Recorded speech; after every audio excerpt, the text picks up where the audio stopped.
Janasena party సంస్థాగత నిర్మాణాన్ని మరింత బలోపేతం చేసే దిశగా పార్టీ అధ్యక్షుడు డిప్యూటీ సీఎం పవన్ కళ్యాణ్ ఆదేశాల మేరకు జూన్ 29వ తేదీ నుండి పార్టీ నిర్మాణ సారథుల సమాచార సేకరణ కార్యక్రమం ప్రారంభమైంది. ఈ నేపథ్యంలో పల్నాడు జిల్లా నర్సరావుపేటలోని రావిపాటి రోడ్డులో గల H6 హోటల్లో Janasena party Narasaraopet parliament observer Baraneni Srinivas Reddy ఆధ్వర్యంలో మీడియా సమావేశం నిర్వహించారు. సమాచార సేకరణ ప్రక్రియను అత్యంత సమర్థవంతంగా నిర్వహించేందుకు ప్రతి పార్లమెంట్ నియోజకవర్గానికి ఒక ప్రత్యేక పరిశీలకుడును కమిటీ సభ్యులను పార్టీ అధిష్టానం నియమించిందని బారణేని శ్రీనివాస్ రెడ్డి తెలిపారు.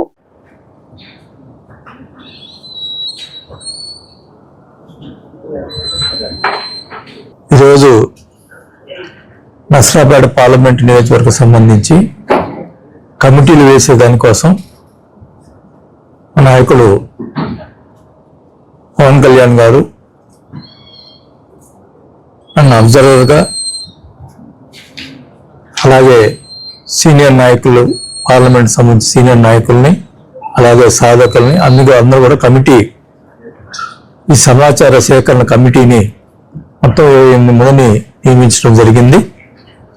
దాంట్లో భాగంగానే ఈరోజు ఇక్కడ మీటింగ్ పెట్టి పార్లమెంటు ముఖ్యమైన నాయకులతోటి ఈరోజు మీటింగ్ పెట్టడం జరిగింది. ఇంకా రేపటి నుంచి కూడా ఎవరైతే ఆశావాహులు ఉన్నారో పార్టీకి సంబంధించినటువంటి ముఖ్యంగా పార్లమెంటు కమిటీలు,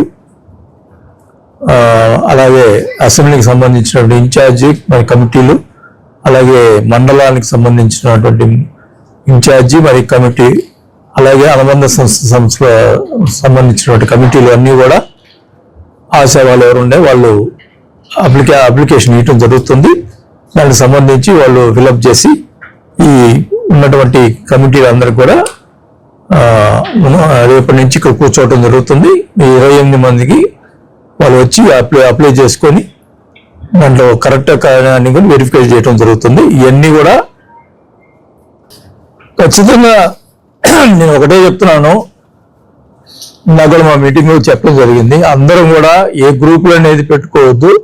మన నాయకుడు పవన్ కళ్యాణ్ గారి కోసం అందరం కలిసి పనిచేయాలా. ఎవరు నాయకులు కాదు, మనకి నాయకుడు ఏకైక నాయకుడు పవన్ కళ్యాణ్ గారు. ఆయన దృష్టిలో పెట్టుకొని అందరూ కలిసి పనిచేయాల్సిన బాధ్యత మన మీద ఉంది. కాబట్టి కలిసి పనిచేస్తే మాకు అందరికీ అవకాశాలు వస్తాయి. విడివిడిగా ఉంటే గ్రూపులు ఏర్పడితే అందరూ నష్టపోతారు. అది క్లియర్గా మా క్యాడర్ చెప్పడం జరిగింది. అందరూ కూడా దానికి ఆమోదించారు. మేము అందరూ కలిసి పనిచేస్తామని చెప్పి మా వాళ్ళందరూ చెప్పారు. ఆ నమ్మకం నాకు ఉంది. వాళ్ళు ఆ నమ్మకాన్ని నిలబెడితే నేను వాళ్ళ కోసం ఏమేం చేసేదానికి సిద్ధంగా ఉన్నాను.